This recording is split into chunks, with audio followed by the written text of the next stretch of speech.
Let's go upset alert time. We do this every Thursday night. We put a scale 1 to 10. How concerned am I for the favorites in these games? Do you know Bedlam is this weekend? Oklahoma and Oklahoma State. I said that in the reverse order because OU is the home team here.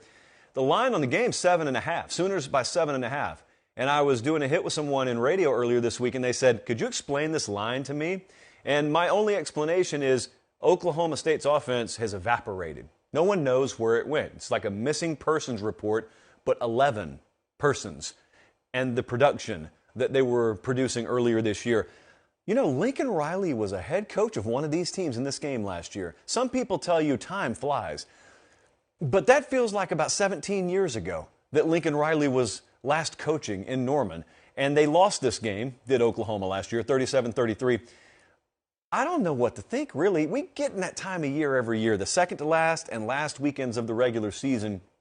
You never know the level of play you're getting from a team because you never really know what their mentality collectively is once their preseason goals and even their midseason recalibrated goals are off the table. You hope that they just fight because they're competitors. And Mike Gundy's program has always done that. I just think that's why this number is where it is. But Oklahoma just went and lost to West Virginia last week. Point spreads aren't always indicative of what you just did. I understand all that. But I guess the way I'm going to sum it up is I feel a little better about where Oklahoma is right now. But this is about upset alert meter and about how likely it is to happen. I got to throw an 8 on this because I have no feel for the game. We certainly didn't bet it earlier this week. I have a slight lean to Oklahoma, but that's about it, slight lean. Either one of these teams could win 31-13, and I wouldn't be shocked. I wouldn't be shocked at all. So with that in mind, I'm going to put an 8. That's a paper popper of an upset number there. Who does LSU play? Quick, everybody. Who does LSU play this weekend? They play UAB. What's that number? Oh, try 14.5. LSU minus 14.5. And you think, ooh, that's a typo, right?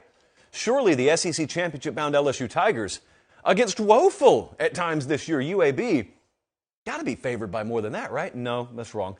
They're not on anyone's radar. This game's not on anyone's radar outside of the two fan bases. I know that. You know that. Most of you LSU fans, if you're being real with yourselves, you're talking amongst each other, you sat down at the barbecue joint for lunch today and you said, if we can stay healthy this weekend, no one is even paying attention to the possibility of a loss. If we can stay healthy this weekend and then we can go dish it out to A&M next weekend, we give ourselves a chance to make the playoff. An outside chance maybe, who knows, but a chance.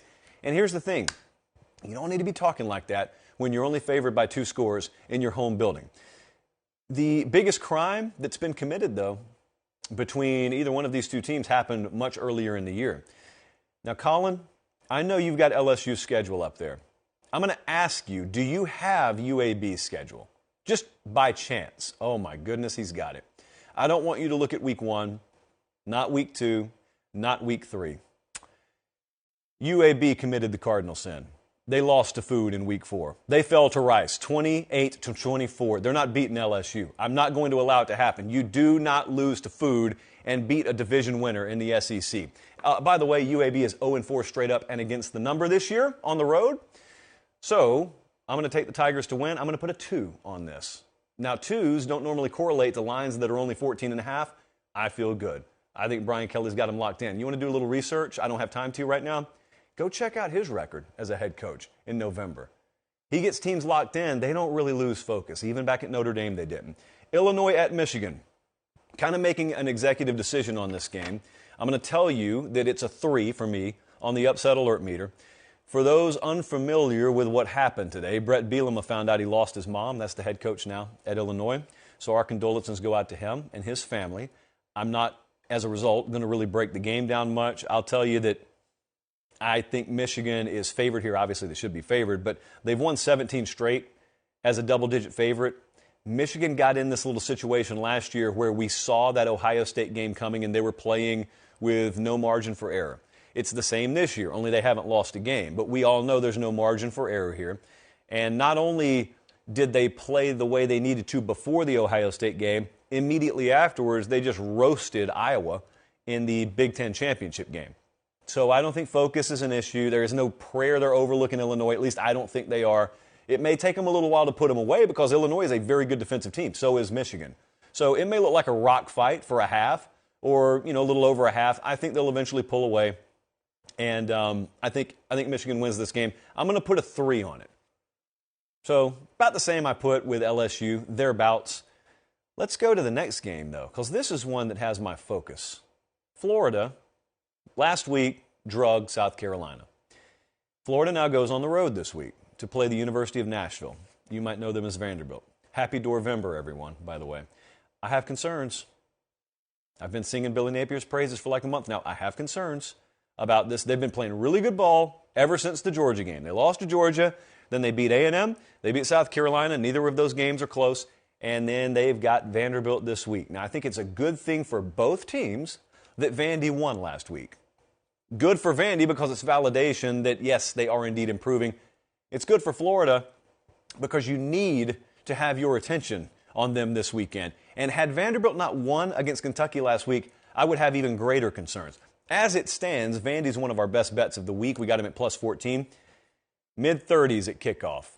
And I'm never a fan of these Florida teams having to play in this. I don't know what in the world you guys did to prepare for it this week, but you're probably not ready for it. Now, here's the plus side. Florida is so superior athletically, up to and including that guy, 15 there at quarterback, that you could render all that a moot point.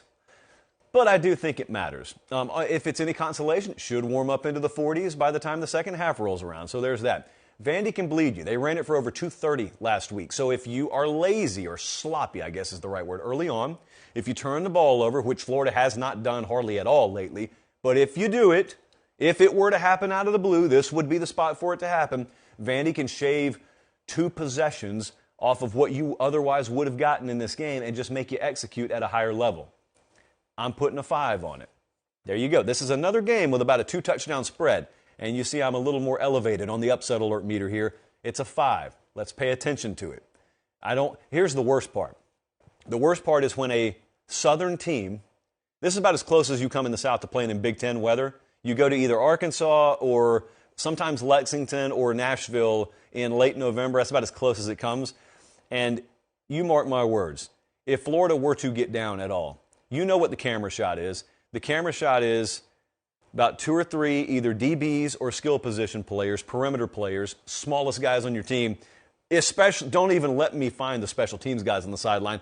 And they're just all standing together to conserve body heat, and they're lifeless, and there is no emotion whatsoever. Can't have that. Can't have that. Jump on them early if you're Florida. I got a 5 on that one. And last but not least, speaking of the all of a sudden off everyone's radar Kentucky Wildcats, they are at home as a 22.5-point dog against the Dogs of Georgia.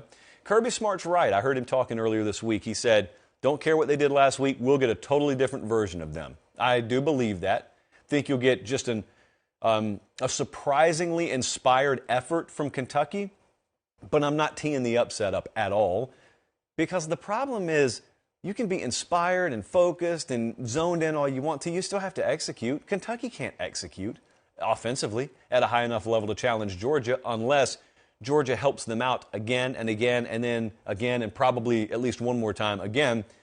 So absent that, and I can't predict that, and absent, here's the other thing that could come into play.